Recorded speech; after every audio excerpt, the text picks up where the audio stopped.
Friends, আশা করি তোমরা ভালো আছো, আমরাও ভালো আছি। আর দেখো আমার পুচকুসোনা কাঁচা থোর খাচ্ছে, কেটে দিয়েছি, ও আকারে বসে থোর খাচ্ছে। আর এইদিকে আমি ম্যাগি রান্না করছি, বিনস গাজর দিয়ে ম্যাগি রান্না করছি সকালে ব্রেকফাস্টের জন্য। আর এইদিকে দেখো ওয়েদারটা একটু মেঘাচ্ছন্ন। আর আমার ব্রেকফাস্টে আছে 2টো রুটি আর 1 কাপ দুধ সাথে। এই হচ্ছে আমার ব্রেকফাস্ট। খেয়ে আর এই পাশে ব্রেকফাস্ট করতে করতে ভাতটা বসিয়ে দিয়েছিলাম, ভাতটাও হয়ে এসছে, এবার নামিয়ে নেবো। আর এই পাশে প্রেশার কুকারের ভিতর কুচকুচোনা খিচুড়ি। আর এই দিকে দেখো আজকে থোড় রান্না করব হচ্ছে মুগ ডাল দিয়ে। আর মুগ ডাল দিয়ে থোড়টা কিন্তু রান্না করলে ভীষণ ভালো লাগে।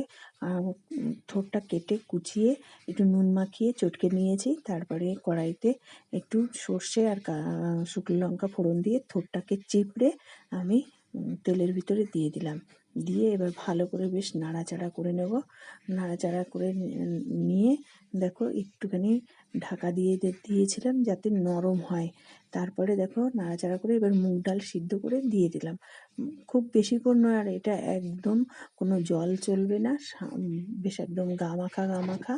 এই থোড়টা নিরামিষ রান্না, বেশ ভালোই লাগে খেতে।